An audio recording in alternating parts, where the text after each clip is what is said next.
And now to discuss much more on the breakdown of the 2022 Appropriation Bill, I have joining me virtually partner at Deloitte Nigeria, Taiwo Okwade, to discuss with me virtually. Thank you very much for joining us on the show today, Taiwo. Thanks for having me. Now, it's commendable to see that we are having the passage of the 2022 Appropriation Bill coming to bear before the end of the year 2021, and also looking at the fact that we are still having a strong commitment to the January to December cycle. But before we bring all of those into perspective, let's first of all take our discussion from the point of view where we are seeing the elongation or the extension of the lifespan of the 2021 budgets, the implementation so far. We are seeing an additional 3 months that's expected by March next year before we can do a full assessment of the budget for the year 2021. What do you make of this extension? Thank you very much.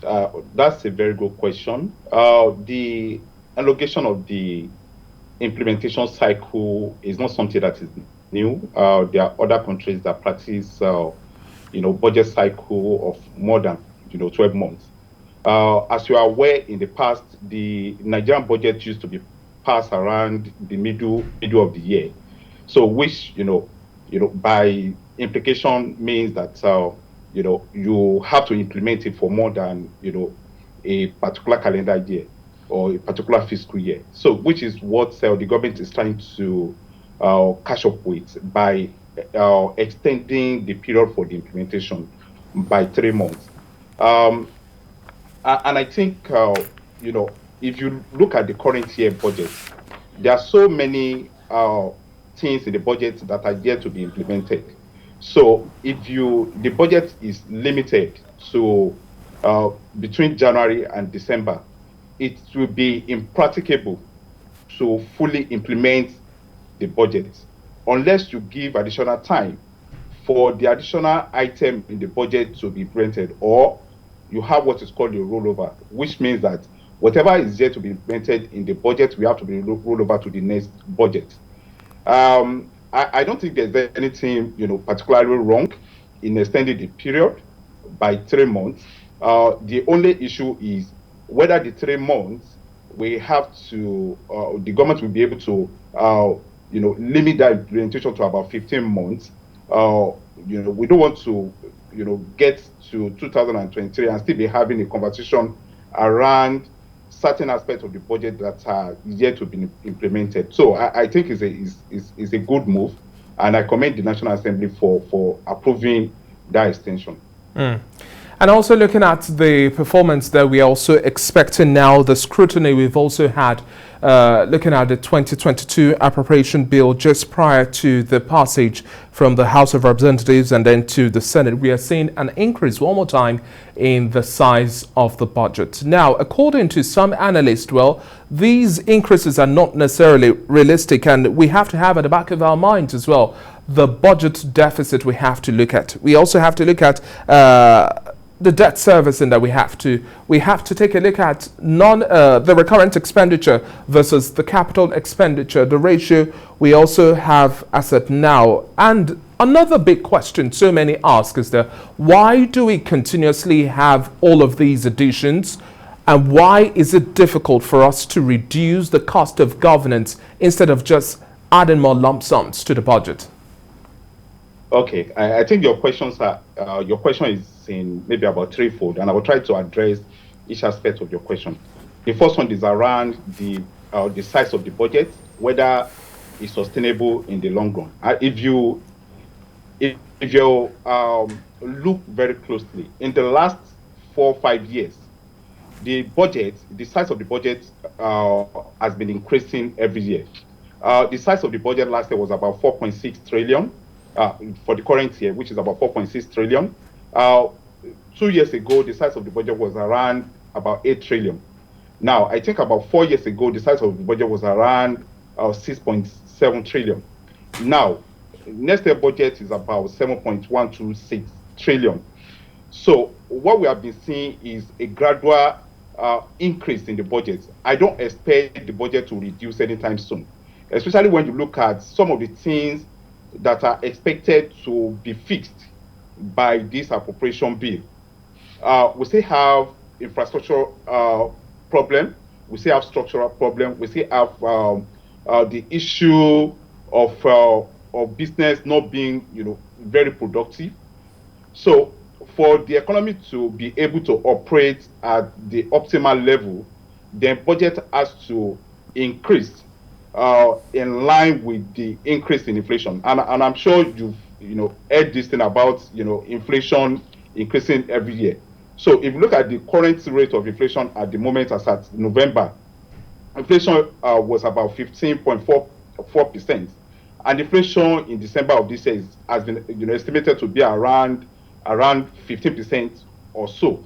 So if you continue to have an increase in inflation, for the budget to be able to reflect the rate term value, then that budget will have to take into consideration the rate of increase in inflation. So, it's not strange or it's not surprising that we're having to increase the budget to align with the increase in inflation rate.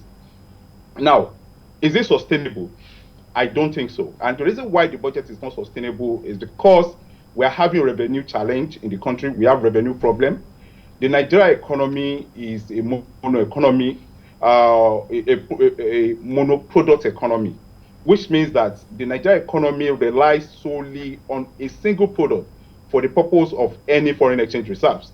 Now, when you have an economy that relies basically on a single product, in which majority of the populace does not necessarily add value to the production of that particular product, then Nigeria is susceptible to what is called a price shock. I'm talking about oil.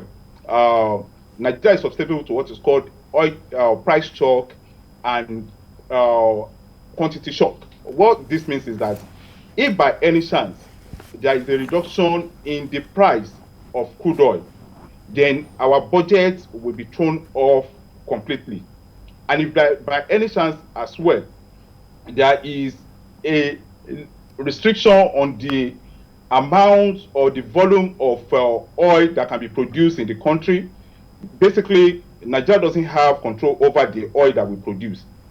The oil that we produce at the moment is fixed by OPEC. If OPEC by any chance reduce or limit the volume of crude oil that we produce on a daily basis, that is going to result to additional shock for the economy, and it's going to affect the budget as it is at the moment. That is why, having this particular budget this way, or having the budget increasing on an increasing level on yearly basis, is not sustainable in the long run.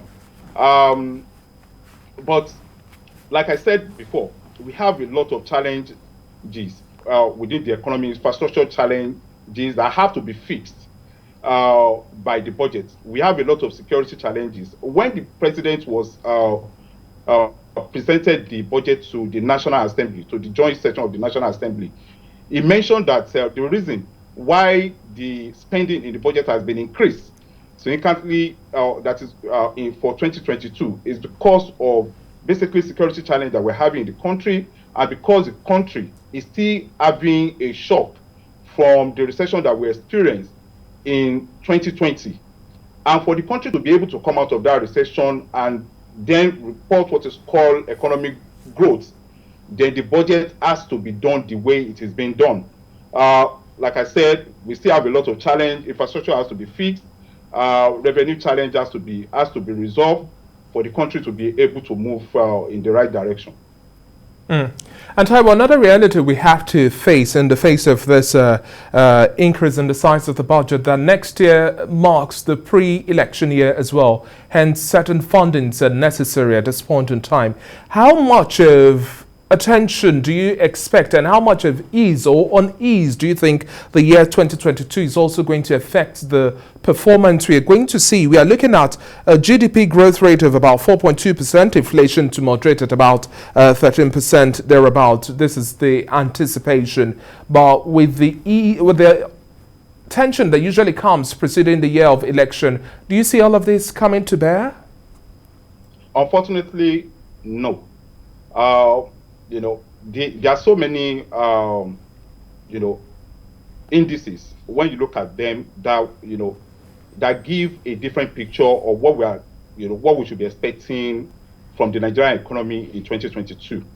I know that the government has estimated that there is going to be a GDP growth rate of about 4.2%.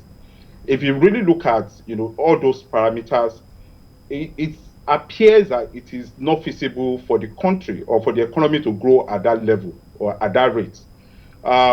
Especially when you also consider what the average GDP growth rate is at the moment. Nigeria is having, I think, about 2% GDP growth, and if you look at 2022, the African Development Bank has projected that the Nigerian economy is going to grow by about 2.99%. This 2.9% is even based on expected recovery in crude oil prices and production, which means that if there's any shock from the price of crude oil and the production restriction by OPEC, then we are not likely going to be able to even report the 2.9% GDP growth that African Development Bank has projected. Now, if you also look at some of these things that are likely going to happen next year, election is going to happen. We're still within the COVID-19 period. Investors are not coming into the country because traveling has been hectic, has been chaotic. People do not want to travel because they don't want to be subject to different kind of issue around testing, around vaccination. So we are still having a bit of challenge around some of these indices that are pointing to economic growth. So I do not expect the economy to grow significantly in 2022. So the 4.2% projection is not feasible as far as I'm concerned. And if you also consider the fact that the economy has regressed, I'm not talking about recession. The economy has regressed in terms of GDP per capita in the last 5 years. If you look at the economy, I think about in 2014, the GDP per capita was around $3,000. As of today, the GDP per capita is about $2,000. So, which means that the participation in economic activity within the country has dropped significantly. So now, if you now look at what is likely going to happen in 2022, you cannot look at some of these indices and say that the economy is going to increase, or the economic growth will go up by about 4.2%. That is not realistic as far as I'm concerned. And I will now also bring you back to the conversation around the benchmark we have for crude oil. Initially, it was thought as a conservative benchmark, looking at $57 per barrel. Now that has already been upped to $62 per barrel. Currently, we are having crude trade at about $74, $75. Looking at Bonny Light, Brent crude, US West Texas Intermediate crude.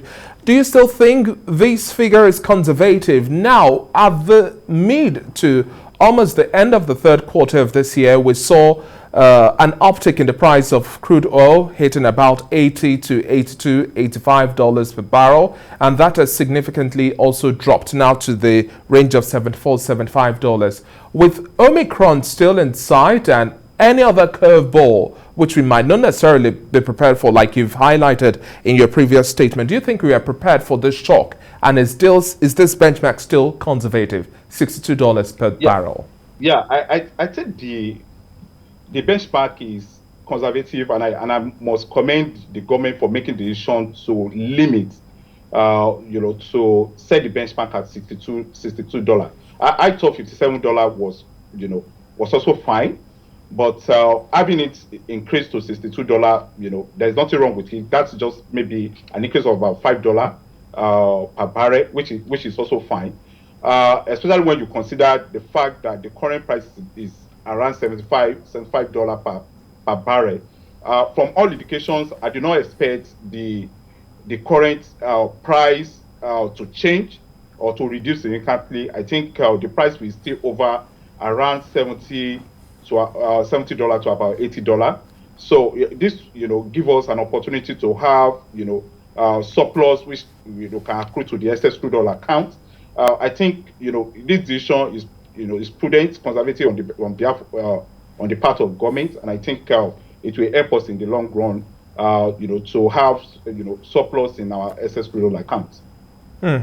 And so many also fear that one of the biggest concerns we'll still have to deal with even till the next decade is the fact that the deficit or the size of our debt keeps on growing so large beyond our control. Government still maintains the body language that, well, we're still within safe threshold and borrowings are necessary. Yes, borrowings are necessary, but the translation of what these borrowings are used for is the critical element to mark the level of success we've had and how then we would repay these. There are individuals who are not necessarily optimistic. We have a clear idea as to how to deal with our borrowings and our current debt service. But with the government saying we have a revenue generation challenge, how do you see us maintaining this budget size and also still propelling our revenue generation capacity come 2022? Yeah, good question. I think as far as budget is concerned, there's nothing you can do. If you need to address challenges within the economy by increasing your level of expenditure, that is what you will have to do. But unfortunately, we have revenue challenge. Our revenue is not enough to cover the expenditure, our proposed expenditure, which means that the government will need to look elsewhere to be able to generate additional revenue to cover the proposed expenditure. The only, I think, alternative is for the government to borrow. Unfortunately, why government is borrowing, and this borrowing we have to reflect in the infrastructure development within the country. Unfortunately, we have not been seeing that. Why government has borrowed significant amount of money, we still have huge infrastructure deficits. While these deficits are still there, the level of economic activity within the country will still not be at the level it should be. And when that is the case, we are still going to be having just nominal economic growth. One thing I want people to consider: we make the mistake of attaching ratio to our borrowing. We base our borrowing on a percentage of the GDP. Now, if you do that, even though it's a good parameter to use, if you continue to do that, you will get to a level, to a point where your borrowing, the amount that you spend to service your debts, will be more than your capital expenditure and your recurrent expenditure combined. And when that is the case, you will continue to have huge budget deficit. And when you have huge budget deficit, we still need to borrow additional funds to be able to cover this deficit. This is where we're having issue in the country. It's a big concern, and I think government will need to start looking at other sources of revenue to be able to increase the revenue of the country, so that the revenue will be sufficient enough to cover the expenditure, the proposed or the planned expenditure of the government. That is not, we've not been able to get there. And I must say this: I know that government intends to increase the revenue as a percentage of GDP to about 15% by 2025, which is currently at I think about 8%. But there are so many things that governments have not been able to take into consideration in doing this. Yeah, we have an expectation, we have a plan around what we want to do, but there are certain strategies that governments have not been able to put in place around, this diversification of the economy. We've been talking about diversification for more than 10 years now, but we've not been able to really achieve anything, in that regard. At the moment, revenue from oil and gas still account for about 80% of our foreign exchange. Where you are stuck on a particular point and you are unable to move away from there, we will still continue to have an issue with borrowing. Government will still have to resort to borrowing for the purpose of covering any budget deficit that we might have in the foreseeable future.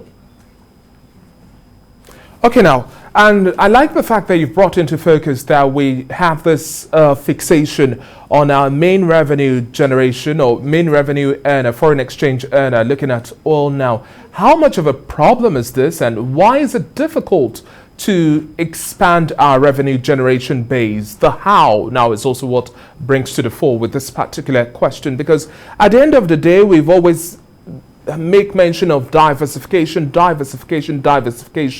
utilizing the proceeds from oil to spread the resources and then propel other real sectors of the economy.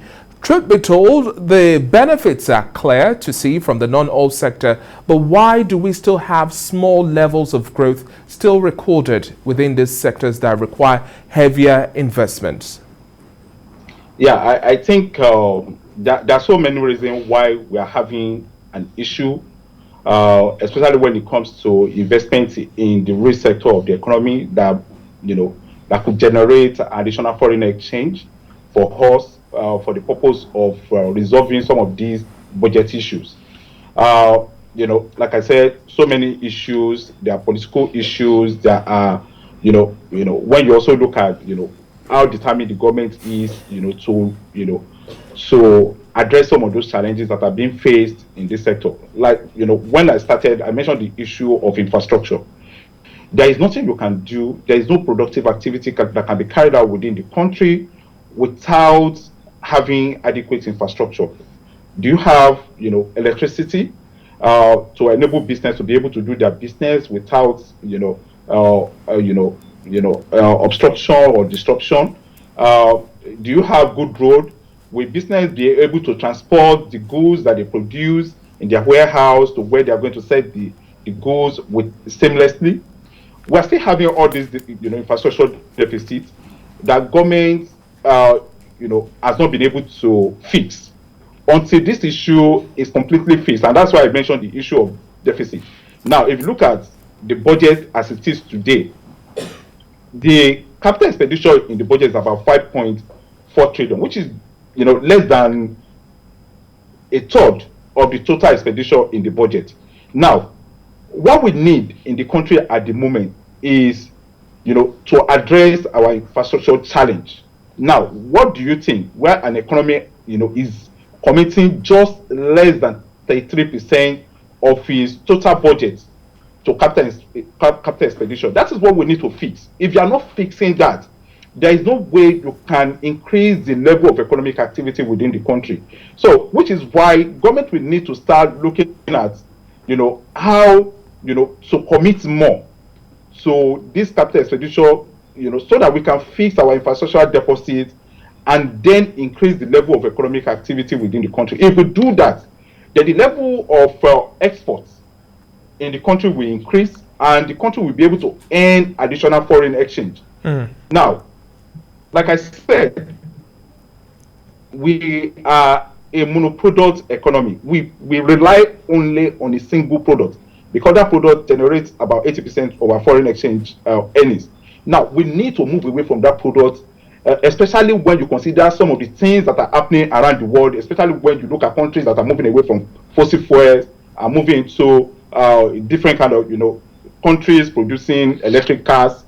We will get to a point where countries around the world will not need our oil any longer, and we need to start fixing the economy for us to be able to move or shift our attention to different sources of foreign exchange earners rather than oil and gas.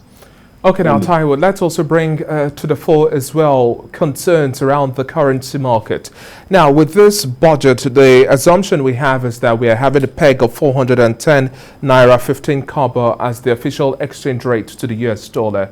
Now, the concerns are really loud and noisy in terms of what we have playing out, especially looking at the disparity between the official exchange rate window and then what plays out in the parallel market as what some have termed as the real market where you can access your funds as much as possible. We're still having issues fine-tuning our allocation and the volume from the CBN. But looking at this disparity as well, the government has been really careful and the CBN has been careful with the issue around naira devaluation.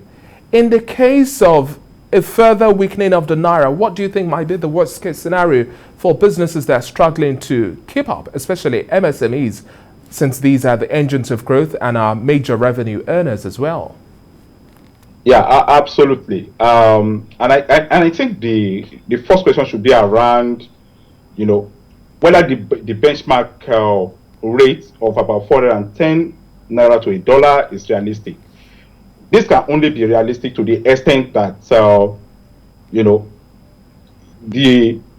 410 is the official rate. If you look at the FMDQ future rate, I think as yesterday, the closing rate as yesterday, the exchange rate was around 415 naira. Even if you look at the rate that has been a benchmark set for the purpose of the budget, we still have a difference of about 5 naira between the FMDQ future rate and the rate in the budget. So, ordinarily we already have a devaluation, even though the government has not admitted to it. People are already buying at the official market at the rate of 415 naira to $1. Now, when you now look at the rate at which you can buy $1 at the unofficial parallel market, which as of today is around 570 naira, that gives you a concern around whether we are really being frank or being honest with ourselves around the way we fix our budget and around the way things are being done within the country. I know different stakeholders have been calling for further devaluation of the naira, but I think it's a matter of time before the government will now have to see to some of the requests or the calls by stakeholders within the economy around the devaluation. The naira cannot continue to stay on 410 naira to $1, in 2022. Government we have at a point we have to listen to the calls of these people and devalue the naira further. It has happened before. I think early to 2020, government had to increase the rates from 380 naira to $1 to about 410 naira to $1. I expect similar thing to happen in 2022 because the current rate cannot hold for the whole of 2022. It is not possible. And then, Ty, we're also looking at the fact that we are assessing the implementation so far. We're still waiting till the end of the implementation cycle for the year 2021 before we can have a full assessment of how well the budget has performed. Now, looking at the track record we've had in the last 4, 5 years, 6 years, and then what we also expect for the year 2022, what do you think are the markers you would like to see being introduced in terms of our budget implementation and performance come 2022, part of the scrutiny that might not have been brought to the fore or been blindsided so far? Yeah, when I started, I mentioned something about the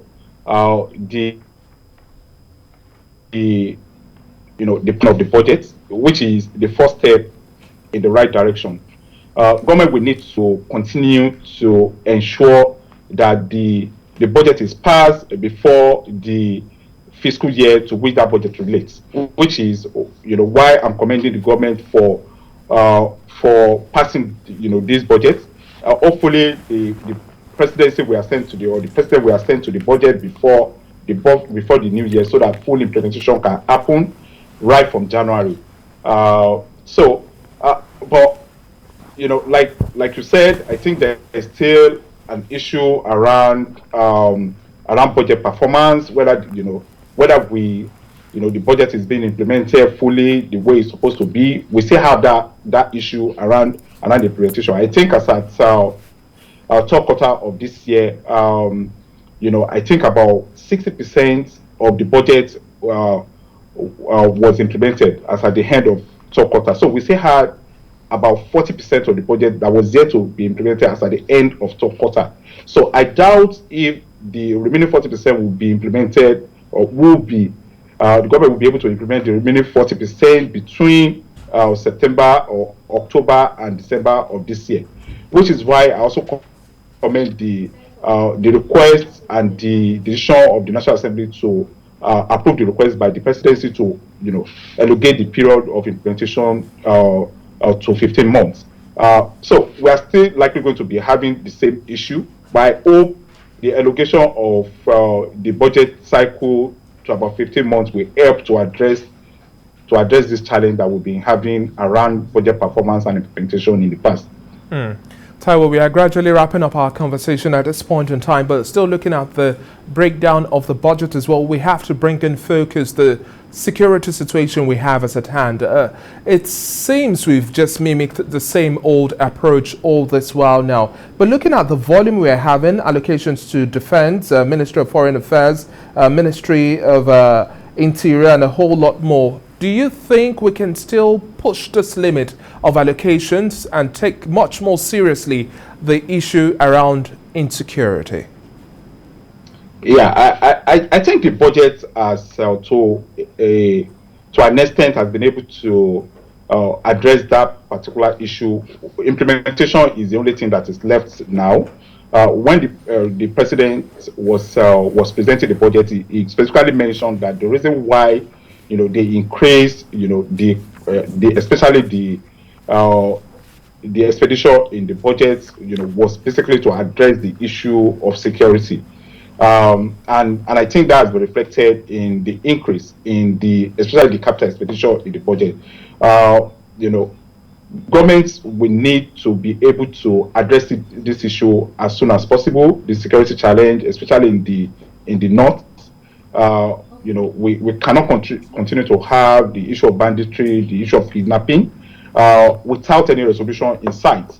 Because the longer you continue to have those issues, the longer it will be for the economy to recover. So, as far as those regions where we're having challenges are concerned, productive activity is at the lowest in those regions. And governments, through this budget, is making an attempt to address this challenge, and I think we should, we should commend the government for taking that step. Hopefully, implementation will align with the budget, and we'll be able to at least commit whatever we've been able to include in the budget. We'll be able to at least go along with the commitment in the budget and be able to spend to address this issue of security in some of those regions in the country that are problematic. And within the scope of education and health as well, what do you think are some of the wrongs we really have to right at this point in time to have a stronger economic base? Yeah, absolutely. Education is a critical sector of the economy, even though sometimes governments appears not to be aware that that sector of the economy we have to be we have to be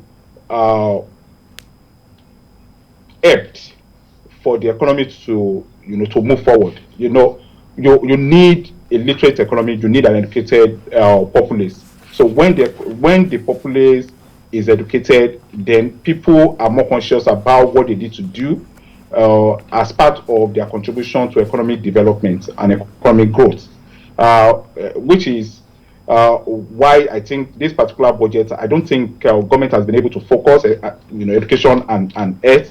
Government has not been able to, devote more to education. If you look at education and health in return, the commitments to those sectors have not really changed in returns. If you look at the intrinsic value, if you look at the value, nothing has really changed. The only reason why you see an increase in the expenditure for the commitment to education and health is because of the inflation rate of 30% that has been factored into the budget. But we need more than that for these two critical sectors of the economy. So we need government to devote more to these important sectors so that people are more conscious of about what they need to do. Health sector is also very important. Health sector, what we've been seeing in the past, we've been seeing people moving out of the country to seek medical care outside the country. In a way, we are taking foreign exchange earnings out of the country to pay other countries to be able to receive care. Now, government will need to focus more on developing the health sector within the economy. We need to develop our health infrastructure. Now, the commitment in this particular budget is also not encouraging. Government needs to devote more. We need to commit more to health, in order for the government to be able to preserve, our foreign exchange reserve, instead of people taking this foreign exchange to other countries to pay for health care, which would have been received in Nigeria. Well, definitely, it's been a big conversation we've had today with you, Taiwo Okwade. Thank you very much for your time on the show today. We really have to look at the economic climate, the ease of doing business. We have to take seriously much more issues around regulation, automation, and a whole lot more. For us to have a very strong budget performance, we definitely need to have a sound economic base, and that's what this conversation is seeking to do. We just hope that at the end of the day, as we cross over into 2022, the masses begin to receive the dividend of democracy. Thank you very much for your time on the show this afternoon. Thanks for having me. Yeah, bye.